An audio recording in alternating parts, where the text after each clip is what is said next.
오늘 말의 능력 5번째 시간으로 같이 함께 나눕니다. 5월은 우리가 흔히 가정의 달이라고 합니다. 가정을 이루는 큰 2가지 기둥이 있는데 제가 예전에 한번 얘기했는데 누구죠? 네, 아버지와 어머니입니다. 남편과 아내입니다. 네, 그 밑에서 자녀들이 커가는 거예요. 이 기둥이 잘 서 있어야 돼요. 외기둥만 있으면 조금 힘들어요. 네, 2 기둥을 하나님이 주셨어요. 네, 남자와 여자입니다. 어떤 데는 남남, 어떤 데는 여여 이렇게 될 수도 있는데 요즘에는 네, 그게 아닙니다.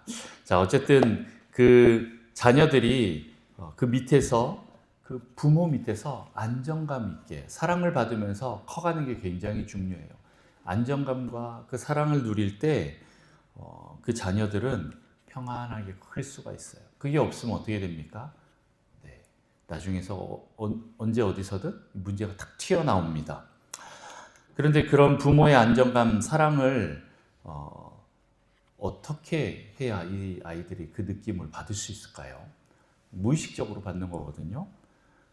그거는 바로 부부가 관계가 좋을 때 그런 거예요.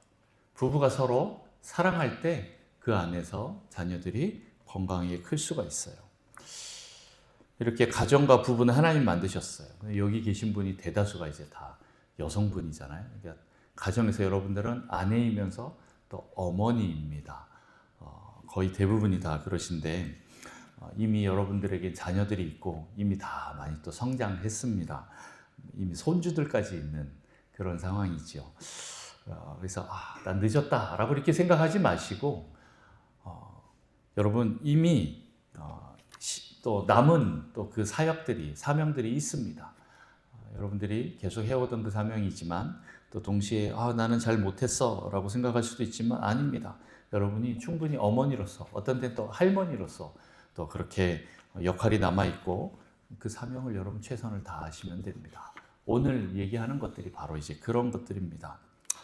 자, 우리는 아내들이 이제 대부분이신데 남편을 돕는 배필로 하나님 지으셨다라고 오늘 얘기하고 있습니다. 돕는 배필이라고 하면 제가 히브리 원어로 어떤 뜻이 있다 그랬죠? 여호와의 강한 오른팔이다 라고 했던 거 기억나시죠? 네, 여러분이 계속 기억하셔야 됩니다. 여러분 뭐예요? 하나님의 강한 오른팔이에요. 네. 남편들이 이렇게 아내를 함부로 대하면 안 되는 게 장인어른이 저 위에 계시거든요. 장인어른이 내 오른팔이다 하고 딱 줬는데 그 오른팔한테 대들면 이렇게 위에 있는 장인어른한테 대드는 거랑 마찬가지인 거예요. 그래서 여러분들은 그 자존감을 가지고 내가 이 가정을 또 이 남편과 자녀를 잘 인도하라고 주신 하나님 보내주신 사람이다라는 걸 여러분 깨달으셔야 됩니다. 이거는 육심적인 힘이 강하다라는 거를 그것만 의미하는 게 아니에요. 물론 여러분이 어떤 남편보다 더 힘이 센 부분 그런 분들 계실 수 있죠. 그러나 실은 힘은 남자가 좀 더 셉니다. 육신적인 힘은 더 셉니다.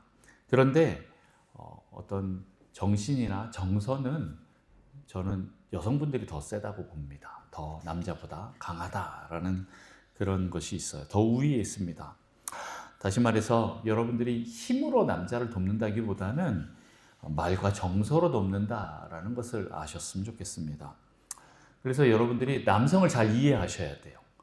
남성을 잘 이해하는 게 굉장히 중요합니다. 첫 번째, 남자는요 단순합니다.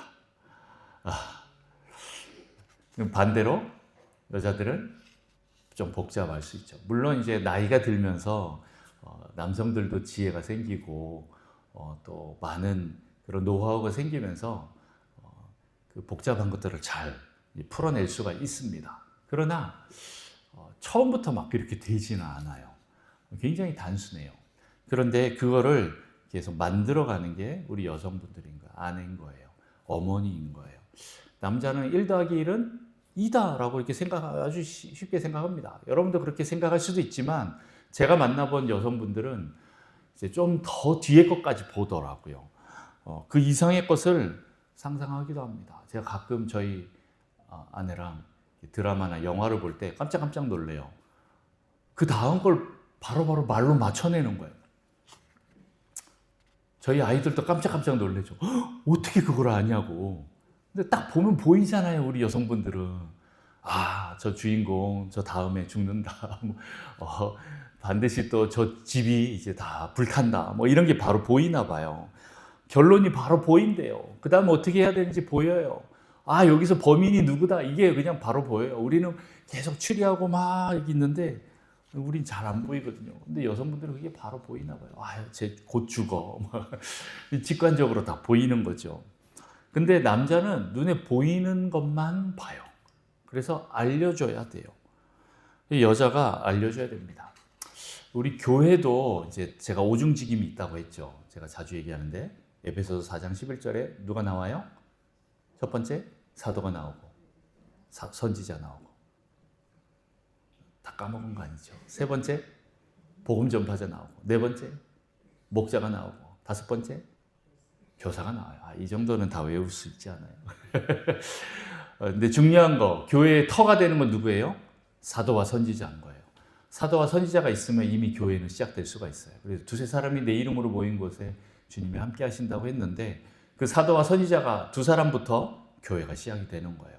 그런데 제가 보면 이 사도의 그 기름 부으심이 주로 이제 남성분들에게 좀 많고 선지자의 기름 부으심을 보면 우리 여성분들이 좀 많아요. 꼭 그렇다라는 건 아니에요.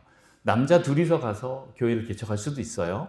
네, 그런데 이제 대부분 제가 이제 보다 보면 그렇게 많이 임하는 걸 보게 되는 거예요. 그래서 이제 사도가 어떤 이 교회 시스템과 이 모든 조직을 세우려고 하는 에너지가 있어요. 그래서 야, 우리 가서 교회 세우자 이런 사람이 있는데 그 에너지가 있는데 옆에 선지자가 어떻게 해요? 야, 근데 거기가 아니고 여기야라고 딱 방향성을 설정해 주는 사람이에요. 선지자들은 그렇게 방향을 딱 설정해 주면 그래 하고 같이 합의돼서 가는 거지 서로가 의견이 달라지면 어떻게 해요? 네, 교회가 안 돼요. 네, 사도 선지자가 함께 항상 의견을 맞춰서 갑니다. 그렇게 가서 여기구나 하고 딱 세우는데 그 방향성은 선지자가 정확하게 알려주는 거예요. 선지자가 그렇게 하고 또 서로 사도와 같이 의논해서 방향을 잘 설정하면 그냥 그 다음부터는 달리면 그 다음부터는 주님이 세우시는 거예요. 사도와 선지자는 그렇게 가는 거죠. 이게 마치 부부와의 관계도 이와 좀 비슷한 것 같아요. 남편이 진로를 결정하고 나갈 때 좀 약간 무대뽀적으로 이거다 하면은 그냥 막 달리잖아요. 근데 달리다 보면 딴 게 안 보여요. 이것만 보여요. 물론 이제 조금 차이가 있긴 한데 남자와 여자 같이 함께 운전을 하면서 가잖아요. 그럼 남자는 이렇게 길만 보면서 갑니다. 일 중심적이기 때문에. 그런데 여자는 어떻게 해요? 주변에 벚꽃 핀 것도 다 보고 개나리 핀 것도 다 봐요. 그래서 야, 이걸 즐기면서 가는데 대신 이제 어디로 가는지 몰라. 이제 꽃 따라가는 거죠. 근데 남자는 그게 아니야. 오늘 어디까지 간다. 몇 시까지 간다. 이러면 계속 그것만 갑니다. 딴 게 잘 안 보이죠. 근데 여자들은 그게 좀 보이거든요.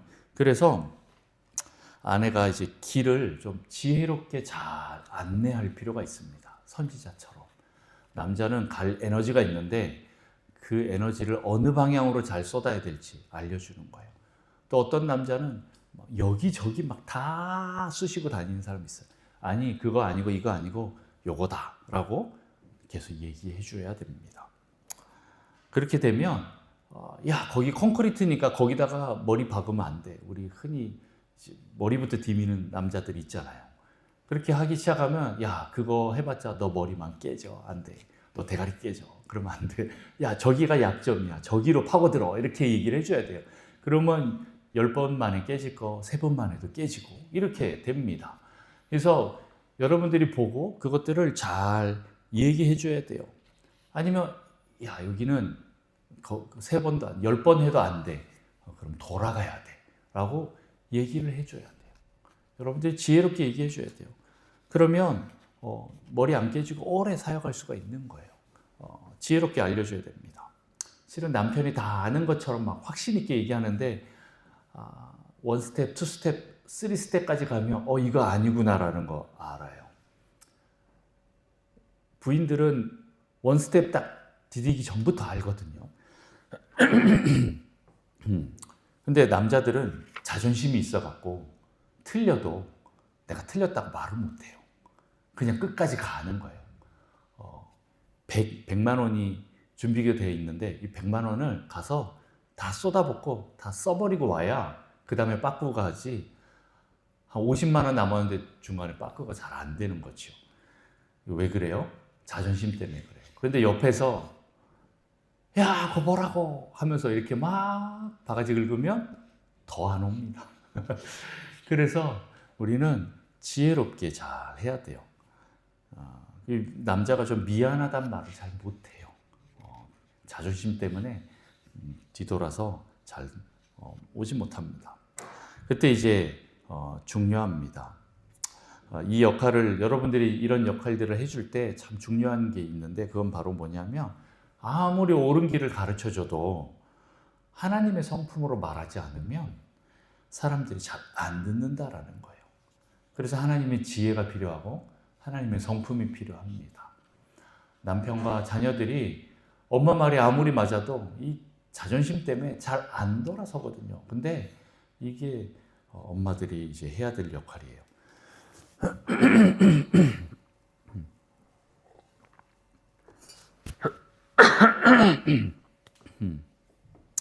네, 죄송합니다.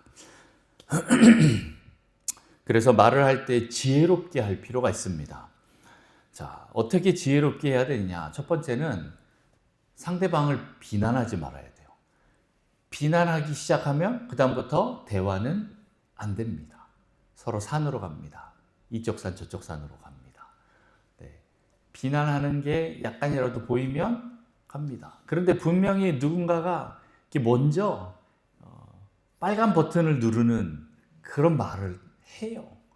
무의식적으로 그냥 툭 튀어나와요. 마음을 확 긁어요. 그런데 나도 그게 긁혔는지 모르고 또 나도 상대방의 단추를 확 눌러버립니다. 빨간 버튼을 눌러버립니다. 이거를 참는 게 되게 중요한 것 같아요. 그래서 말을 할 때는 칭찬하는 말을 먼저 좀 많이 해주는 게 필요합니다. 이게 쉽지는 않죠. 그런데 좀 필요해요. 특히 이제 남자들한테, 남자는 자존심으로 먹고 사는 존재이기 때문에 깎아내려봤자 득이 될 게 아무것도 없어요. 네. 득이 돼서 절대 돌아오지 않고 오히려 손해만 돼서 돌아오기 때문에 절대 그 버튼을 누르면 안 됩니다. 오히려 남자의 자존심을 좀 올려줘야 돼요. 그러면 나도 올라가게 됩니다. 그렇게 하려면 비난을 멈춰야 돼요. 비난만 안 눌러도, 이 비난의 버튼만 안 눌러도 됩니다. 아무리 내 남편이 개떡 같고 찌질하고 못나고 못하는 게 너무 많고 옆집 아저씨와 좀 비교가 되고 하지만 그래도 남편은 남편이에요. 이 남편 누가 선택했어요? 네, 내가 선택했어요. 물론 완전히 옛날에 정략 결혼처럼 남편 얼굴 한 번도 못 보고 시집 가시는 분들이 계시기도 하지만 그래도 그 정도까지는 아닌 거잖아요. 다 보통 이제 내가 선택하거든요.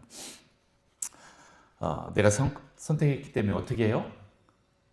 내가 고쳤어야 돼요. 환불이 잘 안 돼요. 어떻게 해요? AS 맡기셔야죠. 어디다가? 하나님 앞에 AS 맡겨야죠. 네. 하나님 고쳐주세요 하고 해야 돼요. 이거 버리고 딴 거, 새 거 이렇게 사기에는 이미 좀 많이 늦었어요. 네. 그래서 여러분들이 제일 많이 해줘야 되는 게 뭐냐면 첫 번째 칭찬이고 두 번째 비난을 멈추는 거예요. 이게 동시에 같이 있어야 됩니다. 비난하면서 칭찬해도 안 되고 칭찬 없이 또 막 그냥 계속 가도 안 됩니다. 여러분 계속 남편의 자존심을 좀 올려주시고 그리고 비난을 최대한 멈추셔야 돼요. 비난은 판단은 이건 나중에 할 때가 있습니다. 때가 분명히 있어요. 아무리 옳은 말이라 그래도 때를 잘 타야 됩니다. 이게 중요합니다. 그렇게 하려면 세 번째는 남편의 말을 잘 들어줘야 돼요. 들어주는 게 중요합니다. 그 마음이 무엇인지를 알아주는 게 중요한 거예요. 마음속 깊은 욕구가 무엇인지 파악하는 게 중요한데 그러려면 어떻게 해요? 경청하셔야 돼요. 경청에는 크게 여러 가지 경청이 있지만 크게 두 가지가 있습니다. 하나는 적극적 경청이 있고 또 하나는 선택적 경청이 있어요. 선택적 경청은 뭐예요? 내가 듣고 싶은 것만 듣는 거예요. 네, 많은 분들 제가 대화하다 보면 그렇더라고요. 내가 듣고 싶은 것만 듣고 말하고 싶은 것만 말해요. 그러면 이제 제가 이렇게 막 그것들을 해명하려고 하다 보면 또 말이 막 꼬이죠. 근데 해명하는 것도 그대로 그 사람한테 전달이 안 돼요. 왜냐하면 내가 듣고 싶은 것만 딱 듣기 때문에 이미 결론을 놓고 시작하기 때문에 안 되는 거죠. 그러면 저는 대화를 더 안 합니다. 그 사람하고. 아, 그러세요. 아이고, 저 때문에 많이 힘드셨네요. 고생하셨네요.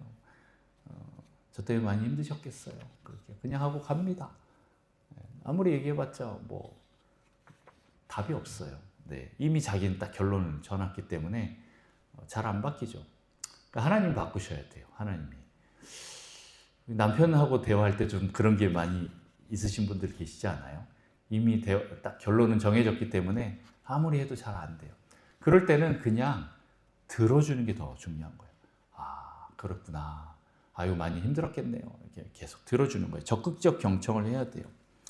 이 적극적 경청이라는 건 겉으로 드러나는 그 외연적인, 표면적인 그런 의도뿐만 아니라 그 내면에, 그 내포하고 있는 그 마음의 깊은 그 마음까지 들어준다라는 의미로 계속 우리가 들어주는 거예요. 실은 말도 되게 중요한데요. 말 뒤에 숨어 있는 게 더 중요해요. 어떻게 숨어 있어요? 우리의 외형적으로 드러나는 게 보여요. 말투나 어감이나 어조나 아니면 어떤 표정이나 아니면 자세나 아니면 목소리나 아니면 시선이나 이런 것들을 다 봅니다. 저도 이제 상담 훈련을 이렇게 할 때 보면 그 사람 모든 거를 다 봐요. 굉장히 이제 아이 컨택을 하면서 보지만 눈도 같이 컨택하지만 이 사람의 어떤 손짓이나 아니면 시선이나 아니면 말투나 이런 걸 봐요. 말은 뭐 저는 문제 없어요 라고는 하는데 이 속 안에서 문제가 보이는 거예요. 문제가 있어요. 그런 것들을 저희가 이제 또 찝으면, 직면시키면 사람들이 도망가요. 이거 싫어하기 때문에. 그거 직면하고 싶지 않거든요. 그러면 어떻게 해요? 질문으로 물어보는 거죠. 잘 듣다가 보면 어떤 문제가 딱 보여요. 근데 그거를 문제라고 딱 찝으면 사람들은 탁 감춰버립니다. 이 방어하는 힘이 더 커요. 그걸 들키고 싶지 않고 또 그걸 보이고 싶지 않기 때문에 방어하는 힘이 탁 큽니다. 그러면 그 다음부터 어떻게 해요? 따뜻한 칭찬과 그 사람에 대한 이 존중함이 있으면 마음이 좀 열려요. 그럴 때 질문으로 이렇게 하는 거예요. 그런데 그때 많이 화나지 않았어? 이렇게 물어보는 거죠. 나는 아무 문제 없어 라고 했는데 생각해 보니까 그래, 내 안에 이 화나는 마음이 있었네 라고 하면서 솔직히 좀 화가 났어 이렇게 인정을 하기 시작합니다. 그러면 이제 그때부터 거기서부터 이렇게 또 시작을 하는 거죠. 또 가르치려고 하면 안 됩니다. 남자는 자꾸 가르치려고 하면 이 반항하는 기질이 있기 때문에 도망가려고 해요. 그래서 우리는 질문하면서 이렇게 잘 이끌어 가야 됩니다. 자, 그래서 우리는 먼저 판단하지 말고 잘 들어줘야 돼요. 그 마음을 받아주고 표현해줘야 합니다. 그래서 당신이 많이 화가 났겠구나. 야, 당신 참는다고 고생 많았네. 정말 열심히 애썼네. 많이 힘들었겠다. 이런 얘기들을 해줘야 됩니다. 당신의 마음이 이랬겠구나. 라고 이렇게 얘기를 해주면 남자들의 마음이 조금씩 열려요. 야, 너 정말 하기 싫었겠다. 야, 정말 그 상사 때문에 정말 고생 많았네. 복잡했겠다. 뭐 이렇게 얘기를 하는 겁니다. 그렇게 피드백을 해주고 나서 듣고 난 뒤에 어떻게 합니까? 그 다음에 부드럽게 설득을 해야 돼요. 아이 메시지를 가지고 나는 이렇게 하는 게 좋을 것 같아 라고 하면서 얘기를 해주는 겁니다. 그러면 남자들이 이제 알 거예요. 이 아내와 자녀들의 그 방향성이 어디로 향하고 있는지, 뭐를 더 중요시 여기는지 남자들이 좀 깨달아야 돼요. 지금 남자는 어디 한 군데 도착해야 된다라는 이 목표만 가지고 막 달려가고 있는데 지금 막 뒤에서 애들은 이렇게 병에다가 오줌 싸고 있는 거예요. 아니, 휴게소도 좀 들려서 화장실도 좀 가고 좀 요기도 좀 하고 좀 즐기다 가면 좋겠는데 남자는 몇 시까지 언제 도착해야 한다고, 야, 그 병에다가 싸, 뭐 이러고 그냥 운전만 하고 있는 거예요. 네. 그런데 이제 잘 설득해야 됩니다. 충분히 다른 방법들이 있을 거야 라는 거를 알려줘야 돼요. 실은 하나의 방법만 있는 게 아니라 여러 가지 방법이 있는데 남자는 하나만 딱 정하면 그것만 보이거든요. 그래서 우리는 나와 내 자녀들은 어떤 방향으로 가고 싶다라는 걸 얘기하면서 잘 절충을 해야 됩니다. 그렇게 하면서 야, 당신은 분명히 그걸 충분히 잘 도착할 수 있어. 우리 함께 가면 우리 함께 가는 거 되게 중요한데 함께 갈 때 잘 될 거야 라고 하면서 계속 얘기해 줘야 됩니다. 내가 도와줄게. 우리 힘내서 같이 하자. 이렇게 얘기를 해줘야 됩니다. 그렇게 이제 남편의 이 자존감과 정체성, 존재를 확신시켜주고 자신감을 불어넣어줘야 돼요. 이게 되게 중요한 부분입니다. 자, 첫 번째, 비난하지 말고 여러분 칭찬해 주시고 그 다음에 적극적 경청을 하시고 그 다음 그렇게 다 듣고 난 뒤에 그 마음, 깊은 마음, 그 본래 의도를 알고 나서 그것을 가지고 그 남편에게 부드럽게 설득을 해줘야 돼요. 아이 메시지를 가지고 설득해 주시고 그리고 또 마지막에도 계속 그 남편의 자존감과 정체성을 올려줘야 됩니다. 그 존재를 확신시켜주고 자신감을 불어넣어줘야 돼요. 와, 그 중에 이제 또 좋은 것들이 이제 이런 축복 선포문이죠. 여러분 아시죠? 이런 축복 선포문을 딱 보면서 야, 당신의 말은 정말 능력이 있네. 말하는 대로 막 이루어지네. 야, 멋있어. 정말 내 남편이야. 라고 하면서 계속 이걸 근거로 여러분들이 계속 말씀을 해주셔야 돼요. 아시겠죠? 여러분 남편분들도 다 이거 하고 계시지요? 몰라요? 혼자만 하세요? 계속 소리내서 남편분들에게 아마 어떤 분들 분명히 이럴 거예요. 일어나라고 하는 그런 표현으로 주방에서 아마 이거를 크게 소리치시는 분들이 계실 거예요. 밥 먹어라 대신에 여보, 아들아, 딸아 와서 밥 먹어라 이거 말하는 것보다 야, 당신은 하나님의 존귀한 자녀입니다. 이렇게 선포를 해주는 거죠. 듣다 보면 이제 그게 뭐 좀 짜증이 날 수도 있기도 하겠지만 정말 진심을 담아서 잘 얘기해 주시면 그걸 듣고 바른 길을 알아서 거기로 갈 거예요. 그렇게 남편과 자녀들이 바른 길을 가다 보면 분명히 얘기할 때가 옵니다.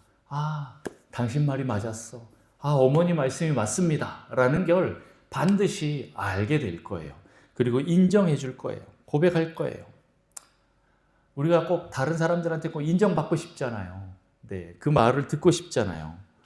근데 나를 거봐라 내가 말하는 대로 하면 다 되잖아 이렇게 내가 먼저 말하기보다 남편이나 자녀들이 나에게 그렇게 말할 때까지 좀 기다려 보세요. 네, 기다려 보세요. 그리고 우리가 남편을 먼저 세워주고 우리 자녀들을 세워주면 이 사람들도 그걸 깨닫고 또 나중에 아내와 어머니를 계속 세워주는 그런 말들을 하게 될 거예요.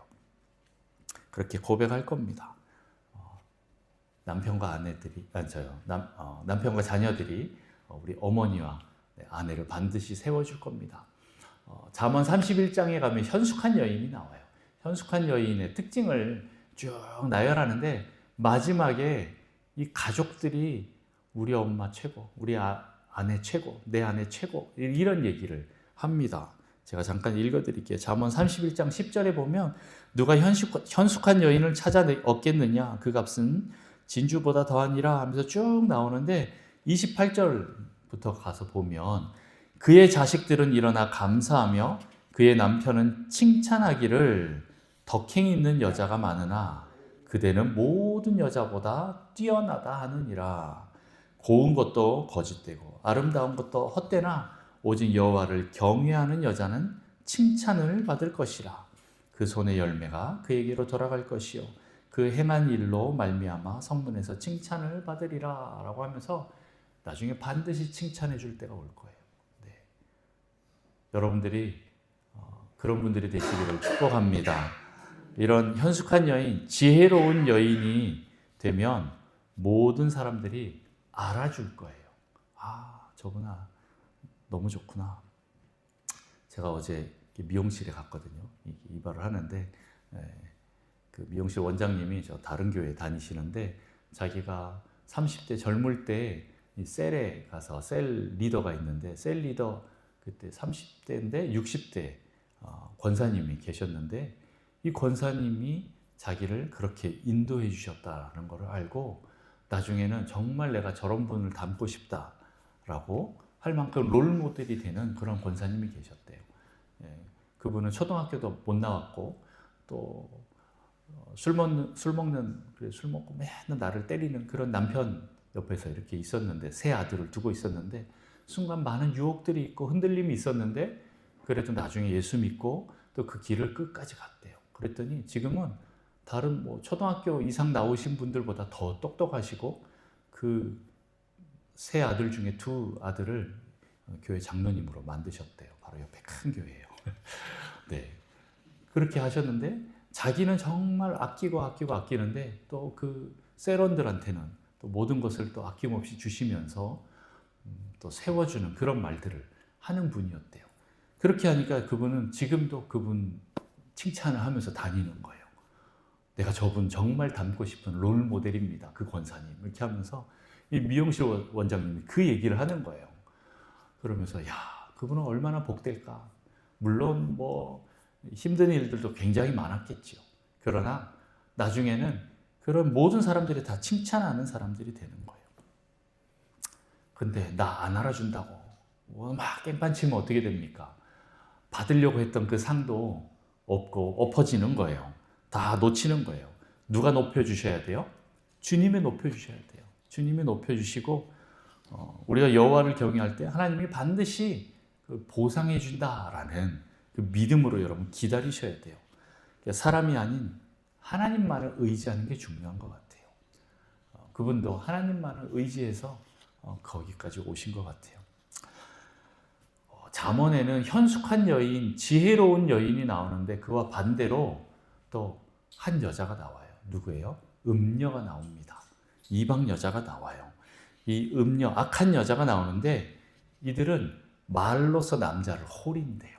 이런 표현이 나요. 말로서 남자를 홀인다. 이런 표현이 나옵니다. 사냥한다라는 표현을 해요. 그때 우리 남자들은 하나님 말씀으로 무장되어 있어야 합니다. 그래야 분별하고 넘어가지 않는 거예요. 근데 속은 못 보고 겉만 보면 넘어가게 되는 거예요. 여러분들이 하나님 말씀을 가지고 옆에서 잘 말씀해 주셔야 됩니다. 그래서 또 남자의 특징을 보면 남자는 시각에 약해요. 눈에 보는 것만 보인다라고 했죠. 그것처럼 시각에 약해요. 제가 그냥 남자로서 얘기를 할게요. 예쁜 여자는 착한 줄 알아요. 남자들은. 네. 근데 우리는 알잖아요. 여성분들은 알잖아요. 예쁘다고 다 착한 게 아닌. 물론 이제 예쁜데 착하기까지 하면 이제 또 칭찬해주기보다 또 시샘을 하는 경우가 많은데 그냥 있으면 그냥 칭찬해주면 됩니다.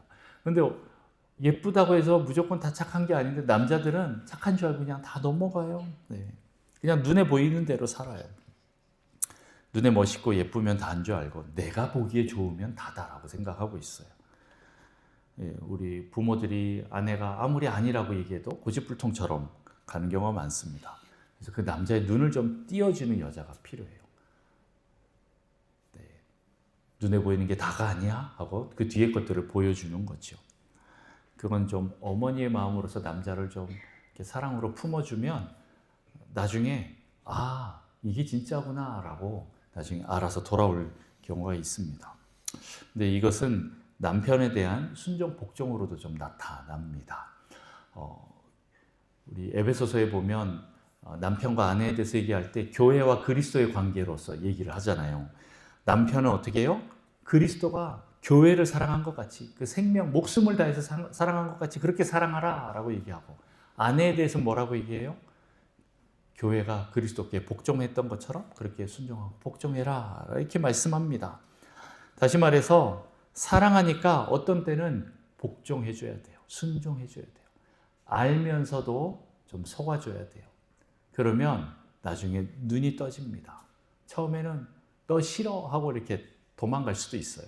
그 딴 여자 만나보고 나서 이제 당하고 났을 때 다시 나에게 돌아오려면 나갈 때도 사랑으로 잘 내보내줘야 돼요. 떠나보내줘야 돼요. 너 나 버리고 가니까 심리도 못 가서 발병 날 거야. 뭐 이렇게 저주하지 말고, 네, 난 너 정말 사랑한다 라고 이렇게 해서 떠나서 보내주면, 네, 분명히 갔다가 다시 돌아옵니다. 눈에 보이는 게 다가 아니구나.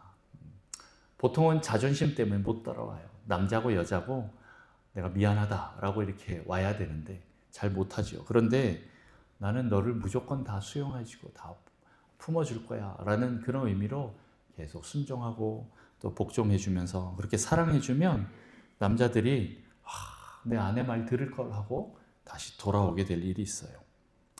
막 돌아올 때, 야, 거 봐라, 내 말을 안 듣고 가더니 꼴 좋다 하면서 비아냥거리면 안 됩니다.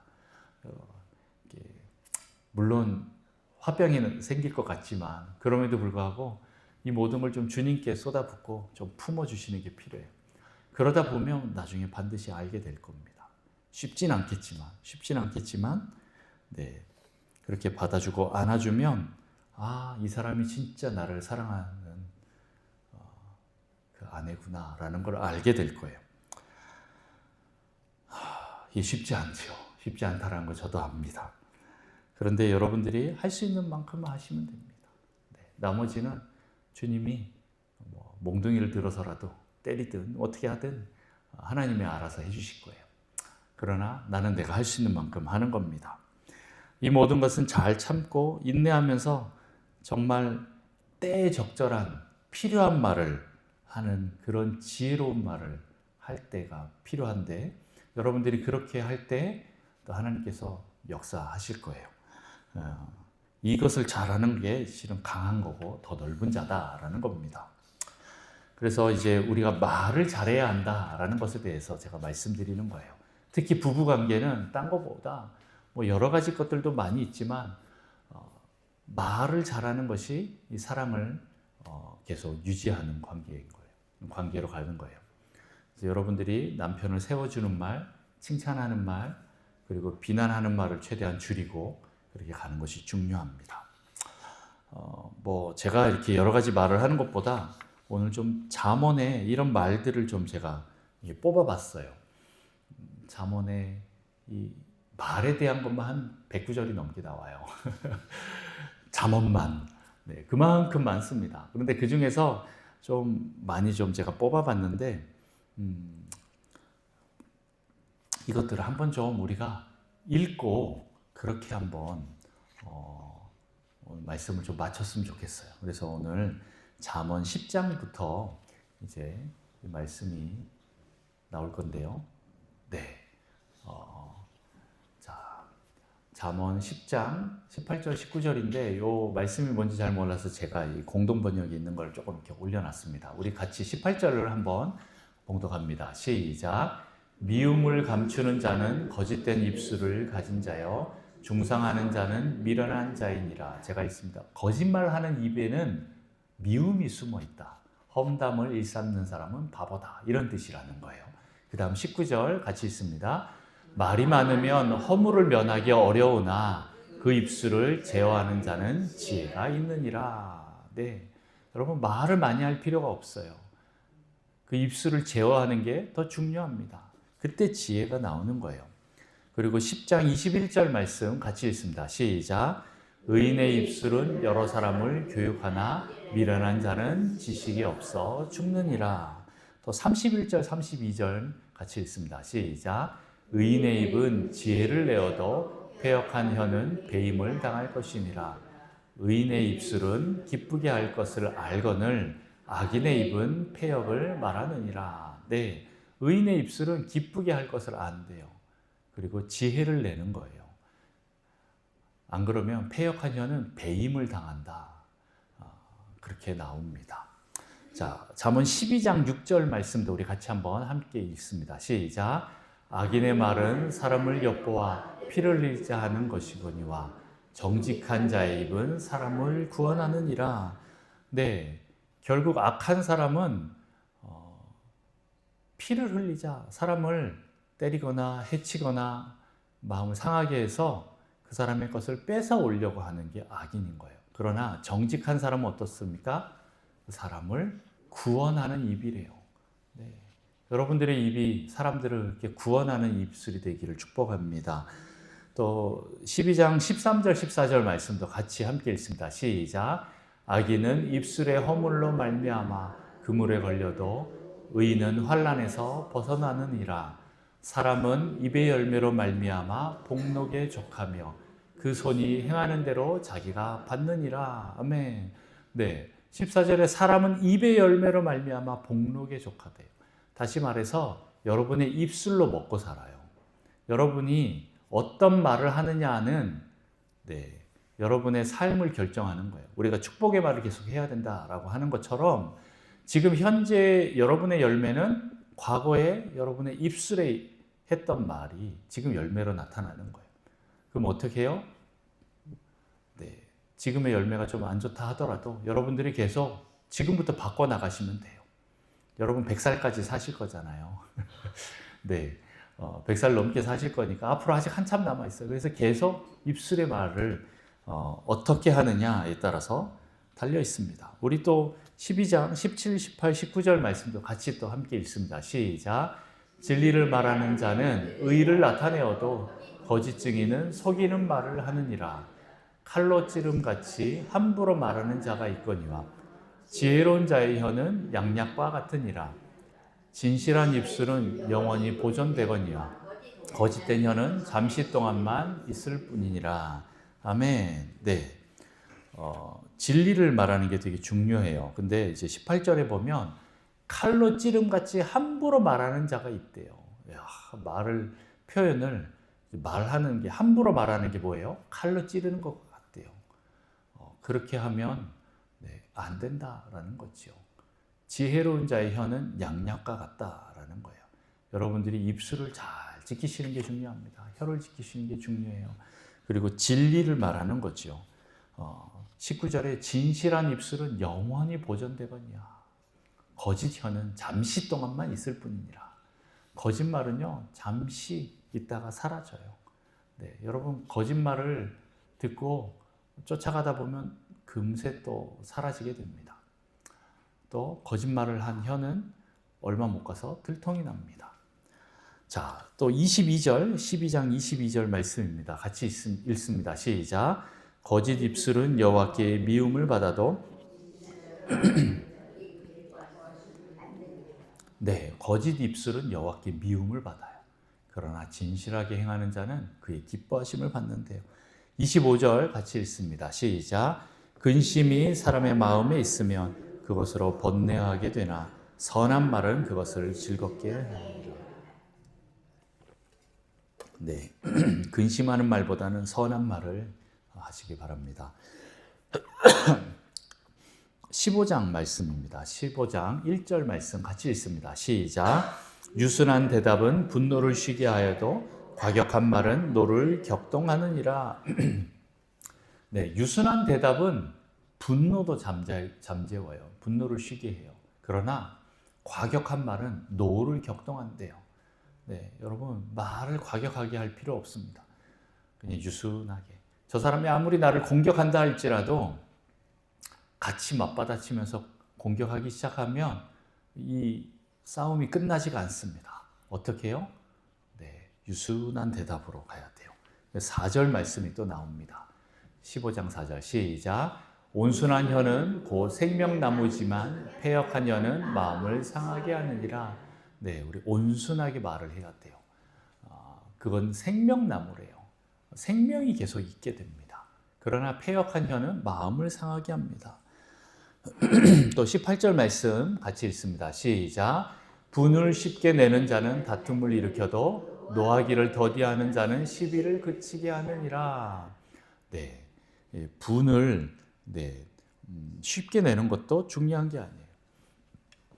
사람과 싸우다 보면 이제 분노가 올라오는데 그 분노에 따라서 말을 하기 시작하면 계속 다툼으로 가는 거예요. 그러나 반대로 노하기를 더디하는 자는 시비를 그치게 한대요. 그 다툼이 줄어들게 됩니다. 23절 말씀 같이 읽습니다. 시작. 사람은 그 입의 대답으로 말미암아 기쁨을 얻나니 때에 맞는 말이 얼마나 아름다운고. 사람은 그 입의 대답으로 기쁨을 얻게 되는 거예요. 때에 맞는 말, 때에 맞는 말 얼마나 아름다운지 얘기하고 있습니다. 여러분들이 그 때에 맞게 맞춰서 하다 보면 또 기쁨과 또 많은 열매들을 얻게 될 것입니다. 그 다음 26절입니다. 같이 읽습니다. 시작. 악한 꾀는 여호와께서 미워하시나 선한 말은 정결하니라. 아멘. 또 28절 29절 말씀 같이 읽습니다. 시작. 의인의 마음은 말을 깊이 생각하여도 악인의 입은 악을 쏟느니라. 여호와는 악을 멀리하시고 의인의 기도를 들으시느니라. 아멘. 네, 의인의 마음은 대답할 말을 깊이 생각한대요. 그냥 아무 말 없이 그냥 툭 튀어나온 생각 없이 하는 말, 그런 것들은 안 되는 거죠.